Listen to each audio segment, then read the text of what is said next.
No doubt you have heard people say great things about EMV, and you have no doubt heard others say less than positive things about EMV. But one thing that no one seems to dispute is that EMV is very effective at reducing counterfeit card fraud. So, is EMV the silver bullet that will put an end to counterfeit card fraud once and for all?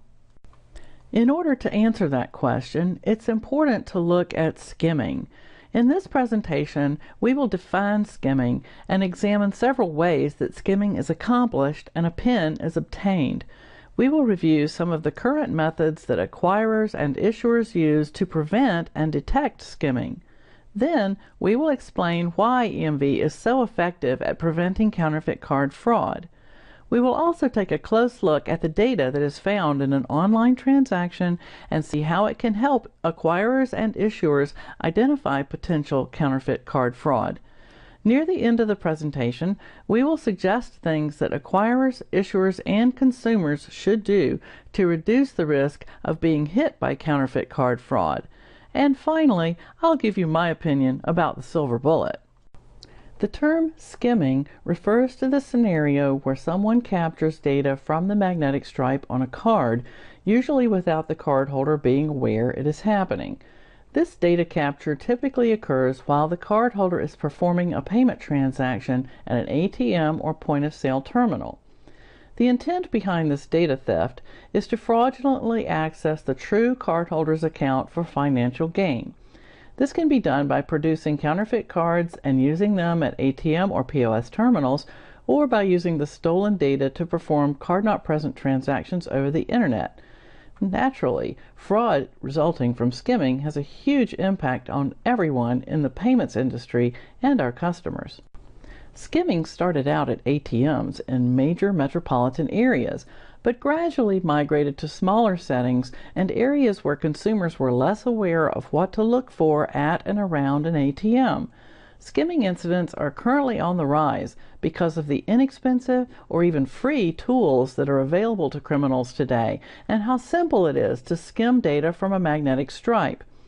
Even in areas that have implemented EMV, data can be skimmed from the magnetic stripe on chip cards and used to create counterfeit cards, which are then successfully used in countries that have not yet implemented EMV. Why would criminals focus their activities on ATMs and payment cards? Probably for the same reason the American gangster John Dillinger said he robbed banks, because that's where the money is. There are several ways in which skimming can be accomplished. Initially, data was often obtained by inserting a device in front of or into the card reader slot of an ATM.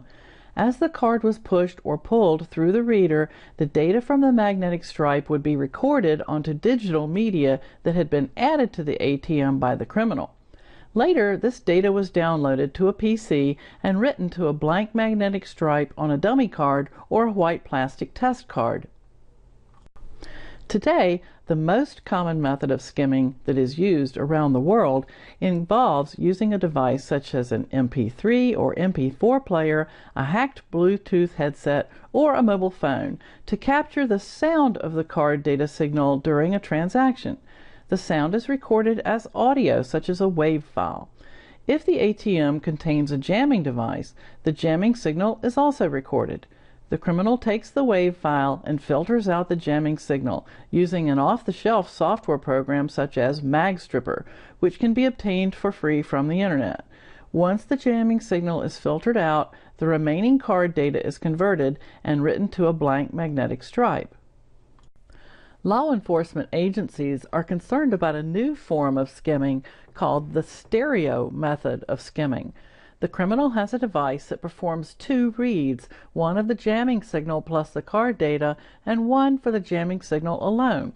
This makes it easier to filter out the jamming signal. Once the jamming signal is filtered out, the remaining card data is converted and written to a blank magnetic stripe.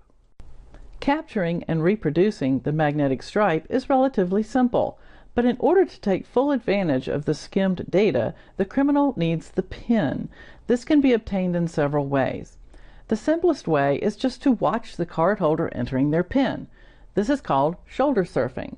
But customers are becoming more aware of activity around the ATM and are likely to notice someone watching them. So, criminals are resorting to less obvious methods. The criminal might place a copy of the keypad over the real keypad. This fraudulent keypad captures the PIN. The criminal could add a small camera to the ATM and position it in such a way that it can record the customer entering the PIN. Or the criminal can use a cell phone camera or some other type of camera to zoom in on the keypad. These techniques have worked for a long time, so they continue to be used at ATMs. But as technology gets more sophisticated, so do the criminals. And skimming isn't just for ATMs anymore. Any point-of-sale terminal that is not locked can be opened, and a small device can be inserted that captures the card data for each transaction. The criminal later retrieves the device and the stored data.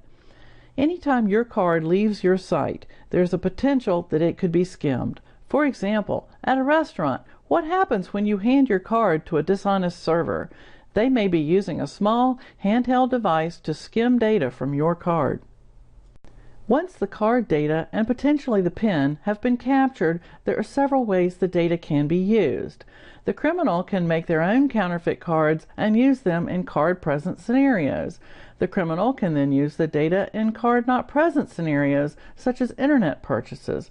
Or, if he doesn't want to execute the transactions himself, he can just sell the data in bulk through the internet. Just how bad is this problem? Well, here's the latest data from the European ATM security team for all ATM crime. Skimming represents 30% of all ATM crime incidents, but it drives 92% of total cash losses. According to the 8 Group and East, 1 in every 4 cardholders has been the victim of card fraud. Hard cash losses are averaging over $50,000 per U.S. incident. When calculating the cost of skimming, you also have to factor in operational costs, such as the cost to repair an ATM and reissue a card. There are other costs that are not so easy to quantify, but are very important, such as damage to customer confidence, loyalty, and brand reputation. Customers may stop using their card, or they may take their business to another issuer. The average total cost per skimming incident is over $77,000 US. So what are we doing to try to prevent skimming? ATM manufacturers must guard against insider attacks by employees or contractors.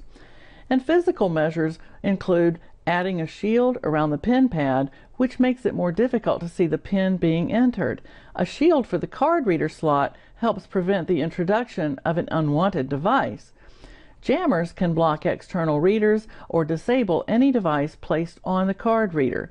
Sensors can detect alterations to the machine face, the addition of foreign devices, a blocked card reader slot, and radio waves in close proximity to the ATM. Video monitoring or remote monitoring of an ATM can alert security or service personnel to a potential problem. Software at the ATM and in an operations environment is extremely important in preventing and detecting potential skimming attacks. Neural networks and other types of pattern recognition software learn patterns of activity and can detect abnormalities. Rules and analytics identify specific situations. There are databases from the ABA and other industry groups that provide information about areas of known skimming activity. All of the measures described above have been and continue to be very effective. Of course, software is vulnerable to compromise by employees or contractors, and false positives can lead to false alarms. Is there a way to significantly reduce counterfeit card fraud to the point where it is no longer a lucrative enterprise? Yes, there is, and it's called EMV. The introduction of EMV has proven to be the single biggest factor in the reduction of counterfeit card fraud. When a chip card is used at a chip-enabled terminal and the chip is read successfully, the chip generates a cryptogram. In an online transaction such as we show here, this cryptogram is verified by an issuer host. Only the chip card and the issuer have the key required to generate and verify the cryptogram. So, if this verification is successful, it proves that the card used to generate the cryptogram is legitimate. There are also ways to authenticate a chip card when it is used in an offline environment. EMV is so effective at preventing counterfeit fraud because the chip in a chip card cannot be easily or totally cloned. For each online transaction, the chip generates a unique cryptogram. Only the genuine card can generate a valid cryptogram that the issuer can verify. The chip card can also be authenticated offline if the chip card and the chip-enabled point-of-sale terminal support that functionality.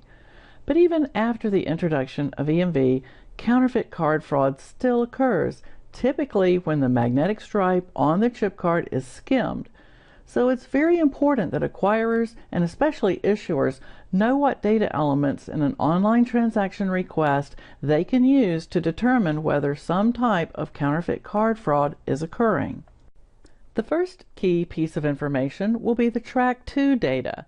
If the magnetic stripe was red and there was no chip on the card, or the chip was not red, then the track to data will be in the format you're very familiar with today. In the examples we will use in this presentation, we will assume that the track to format is as shown here, and the field separator is an equal sign. If the chip was red, the transaction will contain data from the chip, which may include a field called the track to equivalent. The field separator in the track to equivalent data element will be a capital D, not an equal sign. This is because the data elements in the chip cannot contain special characters. Within the track to data is a 3-digit field called the service code. The first digit of the service code is sometimes referred to as the alternative technology byte. This digit indicates whether the card was created as a magnetic stripe card or whether it supports EMV. If the value of the first digit is 1 or 5, it means that the card was created as a magnetic stripe card. If the value of the first digit is 2 or 6, it means that the card supports contact EMV. A value of 7 in the first byte may indicate that the card supports contactless functionality. Another important piece of data is the card verification value, card verification code, or card security code. This data goes by different names depending on the payment network, where the data is found in or on the card, and how the data is used. The point to be made here is that verifying this data helps ensure the legitimacy of the transaction. There are 3 additional fields that contain useful information. The point of service data code, sometimes called the point of service entry mode, is often found in data element 22 of an ISO 8583 bitmap-based message. This field, alone or in combination with other fields, contains information about the card data input capability, that is, how the terminal can accept data from the card. A terminal can be magnetic stripe only, or it may support magnetic stripe and EMV. The card data input mode indicates the way the terminal actually obtained data from the card. This could be from the magnetic stripe or the chip. For both of these fields, a value of 2 is usually used to indicate magnetic stripe, and a value of 5 is usually used to indicate ICC, which stands for Integrated Circuit Card or chip. It's important to note that just because a terminal supports chip does not mean that it will always receive data from a chip. If the magnetic stripe card is presented at the terminal, the card data input capability will indicate that the terminal supports chip, but the magnetic stripe was read for the transaction. The application PAN sequence number is sometimes found in data element 23. When this field is present, it usually means that the chip was read, but this field can also be used to indicate that a card has been reissued. The majority of the information that is obtained from the chip will often be found in data element 55. Typically, if data element 55 is present in a transaction, it means the chip was read successfully. If the ICC data is not found in a transaction, either the card did not have a chip on it, or the chip could not be read. Data element 55 will contain subfields with important information, such as the authorization request cryptogram in an online transaction. It's important to note that network specifications may refer to data elements 22, 23, and 55 by different names than we have used here, and the information we show in these fields may actually be found in other fields in the transaction. That's why it is vital to understand each network specification that you support and become familiar with the location of this information in each specification. Now we will take a look at how these fields are used in some simple transactions. First, let's look at the familiar magnetic stripe transaction, where a magnetic stripe card is used at a terminal that only supports magnetic stripe. In other words, neither the card nor the terminal support EMV. The track 2 data will be obtained from the magnetic stripe. The first digit of the service code will be 1 or 5. Data element 22 will indicate that the terminal does not support EMV and the magnetic stripe was read. Data element 55 will not be present in the transaction. In our next example, a magnetic stripe card is used at a terminal that does support EMV.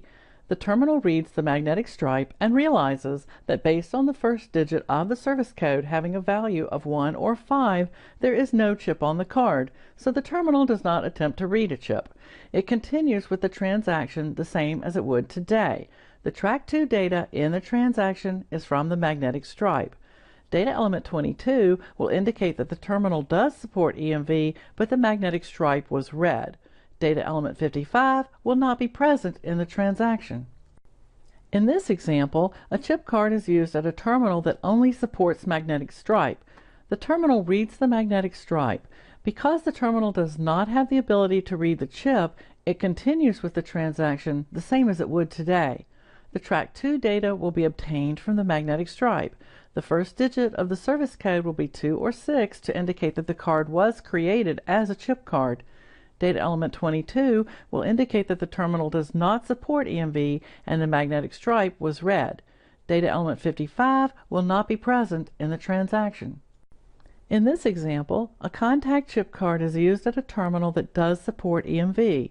If the card is swiped, the terminal reads the magnetic stripe and realizes that based on the first digit of the service code having a value of 2 or 6, this card was created as a chip card.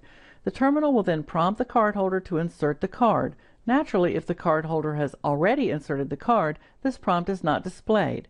The terminal then attempts to read the chip. Assuming this is successful, the terminal retrieves data from the chip. Data element 22 in the transaction will indicate that the terminal supports EMV and the chip was read. Data element 55 will be present in the transaction and will contain the authorization request cryptogram. All of the examples we have presented thus far are legitimate transactions and, based on just the data used here, do not indicate any kind of problem. Now let's look at some problematic scenarios. Here we have a contact chip card used at a terminal that supports EMV. The terminal reads the magnetic stripe and realizes that based on the first digit of the service code having a value of 2 or 6, this card was created as a chip card. The terminal then attempts to read the chip. In this example, for some reason the chip could not be read, so the terminal falls back to generating a magnetic stripe transaction. This scenario is known as technical fallback, or just fallback. The track 2 data in the transaction will come from the magnetic stripe. Data element 22 will indicate that the terminal does support EMV, but the magnetic stripe was read. Data element 55 will not be present in the transaction. Some network specifications provide a specific value that is to be used in data element 22 or a similar field to indicate fallback. What's important to note in this transaction is that the card and the terminal both support EMV.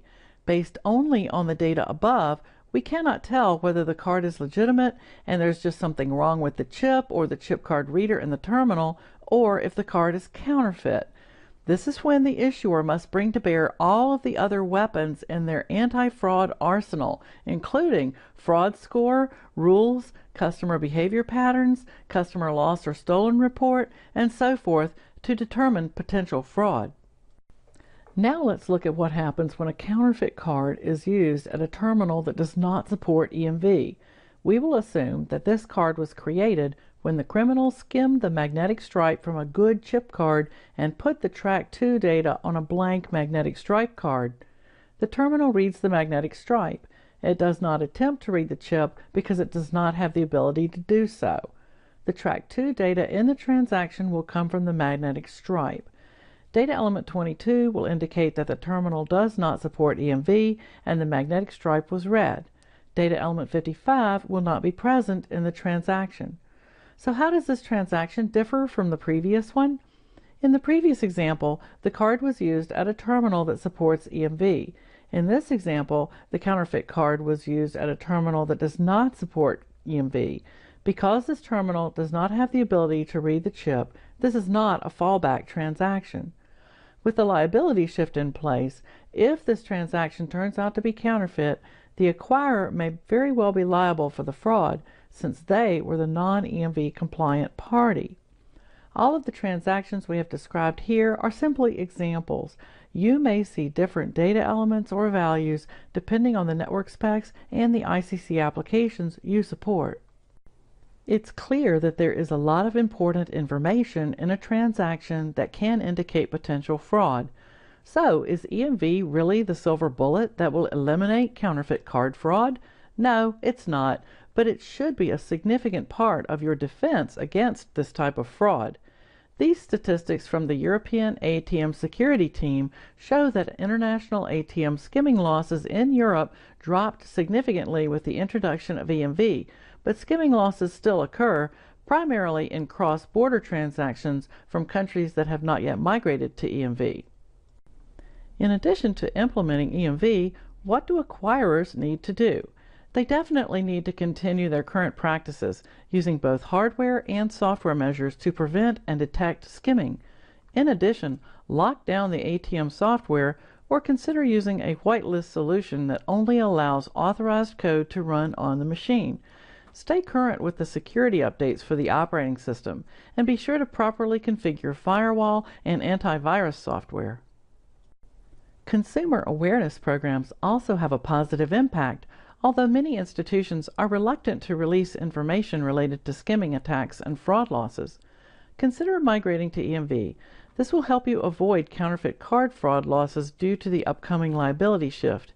If the average of one skimming incident is over $77,000 US, compare that to the cost of upgrading or replacing terminals.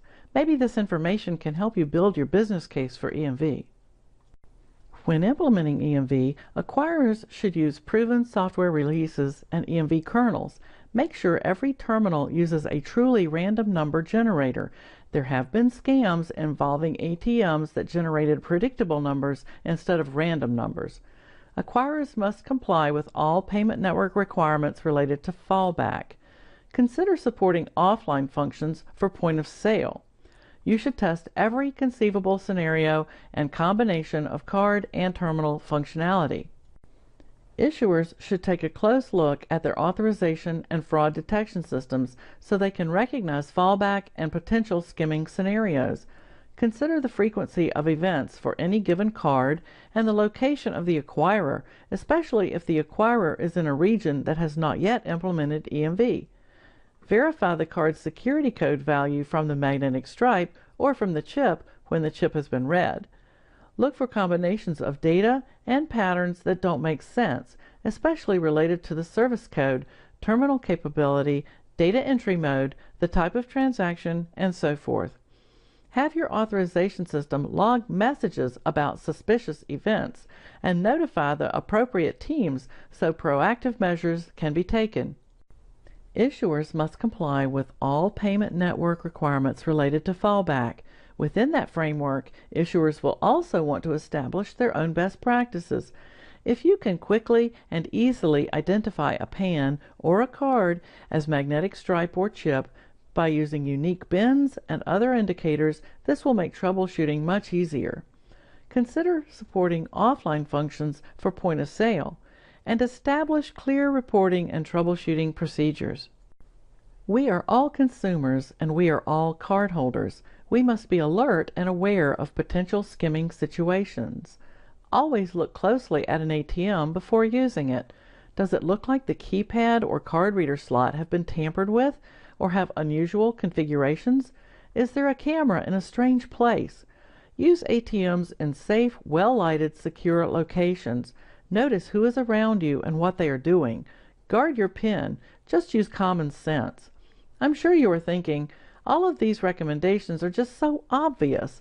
But as criminals get more sophisticated, it becomes harder even for an informed consumer to detect skimming equipment at or on an ATM. With point of sale, it's even more difficult to detect problems with a terminal, but if you enter a PIN, be sure and cover the PIN pad with your free hand. As long as there is a magnetic stripe on a card, it can be skimmed. Many regions around the world are therefore looking at eliminating the magnetic stripe from payment cards altogether. In its 7th SEPA Progress Report, the European Payments Council has made the following recommendations. First, from 2012 onwards, all newly issued SEPA cards should, by default, be issued as chip-only cards using a gradual approach with no big bang scenario. Secondly, if the industry decides to keep the magnetic stripe for practical reasons, for example, for access to self-service areas of bank branches and ATMs, the magnetic stripe should not contain any payment-related data. Third, legacy magnetic stripe cards may be issued on customer request, for example, for customers traveling outside of Europe. Financial institutions in China have stated they may be removing the magnetic stripe from payment cards altogether by 2016. For more information on potential fraud scenarios and risk mitigation, please refer to the white papers and websites shown here. EMV has been proven to be very effective at significantly reducing counterfeit card fraud, but EMV is not a silver bullet. No technology is. As long as people and technology are imperfect, and there are weaknesses to exploit, and there are unscrupulous people, there will be fraud. Therefore, our motto must be constant vigilance. We hope this presentation has been helpful. Paragon is a leading provider of e-payment simulation, configuration, and testing software solutions. We offer professional services, including EMV training. We have over 590 customers in more than 85 countries. For more information about our products and services, contact us using one of the links shown here.